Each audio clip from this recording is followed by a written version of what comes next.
We are here to empower women in all aspects of track and field by identifying barriers and creating solutions to promote gender equity and diversity. We will highlight accomplishments and provide resources to further skill sets and leadership opportunities for women in track and field.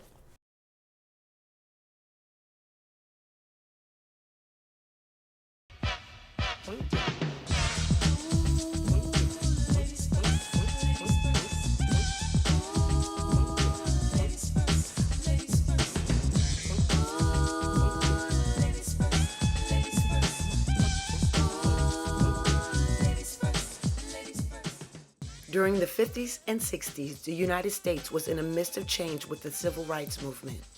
Title IX opened the door for all women in sports and education. Title IX amendment had passed in Congress. Women administrators across the U.S. realized that this was sort of going to be their rock that they could use to break that glass ceiling of not being able to offer collegiate athletics to women. If you said, okay, the administrators across the country in physical education and some of our political figures, they were sort of the generals and the athletes that wanted to compete. We were the soldiers. My Title IX story is when I got to LSU, our first year there, we were still a part of NAIA. And then that next year we went to NCAA for women. And that first year we didn't have all the opportunities, obviously, as the men, our male athletes. But at that time, we were the highest and the best recruiting class of all times at LSU. All the attention and the focus were on the men, the men, the men. It's a harder fight that we as females have to put in place to give ourselves a platform. And that's why I just always have become a strong advocate for women and speaking up for women and giving women an opportunity to be able to perform and shine. Title IX coming into play, the opportunities starting to really open up. I just can't even imagine how my life would be if I hadn't had the opportunity to do sports in high school or college.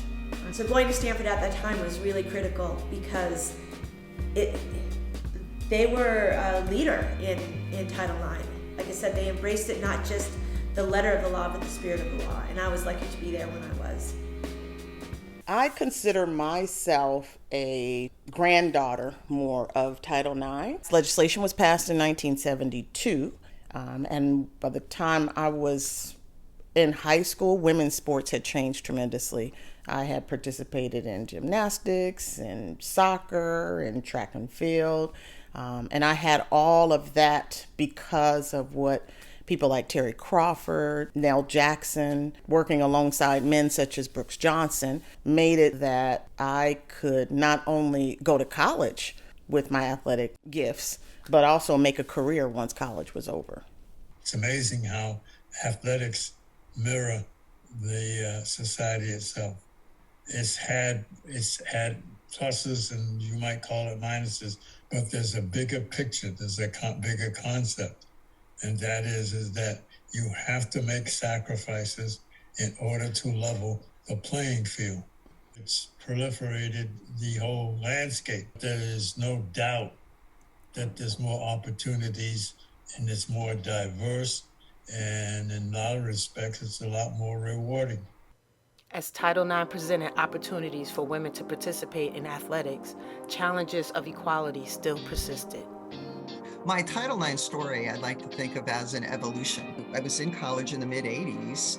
I competed in the throws, the shot put, and the discus, and they did not have the women's hammer at that time. They had it for men, but not for women. And in 2000, the women's hammer was indeed introduced as an official event. At that time, I had retired and became more of an administrator. It still was a sweet moment.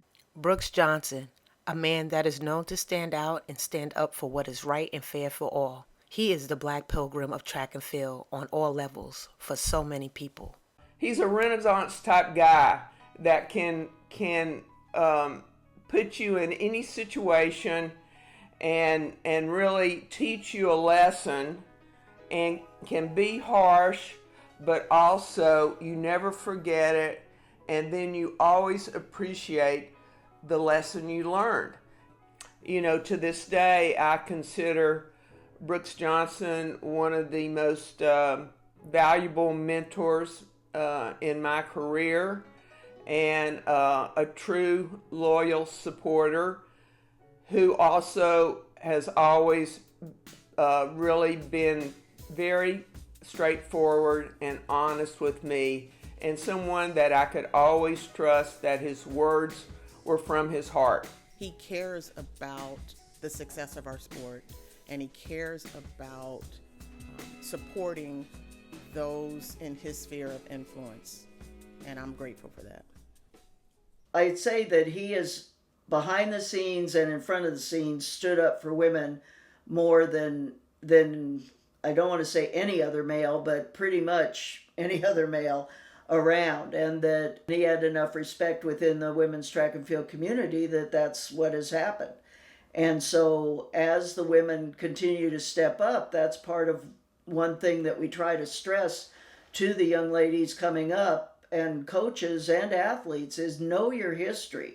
I actually coach men and women all the time, but the sexism identifies you as a women's coach if you are coaching women, despite the fact that you may coach as many men as you are coaching women and having maybe the same amount of success. I became known as a women's girls coach because I coach women and a lot of people didn't. But I found out that politically speaking, I could get a lot more done politically in terms of the national office of the national governing body if I stayed aligned with women, because as a group they were more progressive than my male or their male counterparts. So we could get a lot more done working through and with women politically than we could trying to work through men. You know, I remember when I first started coming to the annual track and field meeting, and like, who is this guy, you know, at meetings, and he would stand up and pontificate about things. And I mean that in a very respectful fashion for the betterment of women in track and field. And, you know, what if we did this, or we should do this? You know, he has always been, you know, a promoter of women in our sport. He's not afraid to rock the boat, if you will. And you need that. And Brooks is that kind of guy. If it weren't for men supporting women's events, I don't think we would be anywhere near where we are today. And they took a chance. Whether people see that or not, they weren't necessarily women's coaches. They were men's coaches coaching women who needed a coach. And it was about doing the right thing. We owe a lot to those people. And certainly Brooks was a part of that group. So we owe a lot to Brooks. Thanks, Brooks. Brooks was an instrumental part of my life, but I think what I didn't appreciate then, I didn't appreciate a lot of things, and I've asked for forgiveness since then. You know, I think being a college coach now, I just remember just thinking that he'd want to coach me forever, for free. It didn't take me long to understand that, particularly at Stanford at that time, and maybe there were a few other institutions that were really embracing Title IX, but I certainly didn't appreciate the challenges they faced as a black man coaching this group of mostly white women. The challenges of balancing coaching men and women in that time. I'm just grateful that he took the risk and that he was willing to do what he did. And for us, I mean, he didn't have to. Without Title IX, I probably would not have ever been able to become a head coach. During that time, and remembering working with Brooks, he was a strong advocate for all of us as women, young women, African American, Caucasian, Hispanic. He was speaking out and speaking highly for all women to be seen, to be viewed, to have opportunities. it's because he trusted us and working with women. I know he took pride in taking all of us under his wing. And he was Brooks. He was a friend, he was a person, he was a confidant, he was a father figure, he was funny, he would fuss, he would cuss. And I remember him yelling at me across the room, "Wendy, pay attention," because I was falling asleep in a meeting or something where he was talking, and he snapped me up really quick. And I realized that his heart was out for women, to make us strong, to give us the answer, not to make us work harder. Give us the answer, tell us how to fight for ourselves, because he would preach to us and he would share with us how to be treated fairly. As Title IX moves forward, it is important that we understand the role we play, not only for women, athletics, and education, but for all of us. Title IX, which in a philosophy is to protect women and to give women equal rights, we need to be aware of that and to be attentive to it. I don't think we can just take for granted that Title IX is going to be there. I think we have to continue to support it and to get with our administrators, because they're key individuals in this. We can talk about coaches and athletes, but at least on the college side, it's the administrators that are making decisions and making rules. And not a lot of administrators are pro-Olympic sports, because the Olympic sports are not the big dollar revenue for them. We have got to take and be alert to all of this so that we don't lose what we've had, that we can continue to progress. And if we don't, we could see it all dissolve. And that's scary, because that means our daughters or the daughters of the daughters, your grandchildren, would have a whole different world as far as opportunities, educational opportunities, and athletic opportunities. So I think we need to be very careful and not be just taking for granted that status quo is going to be there.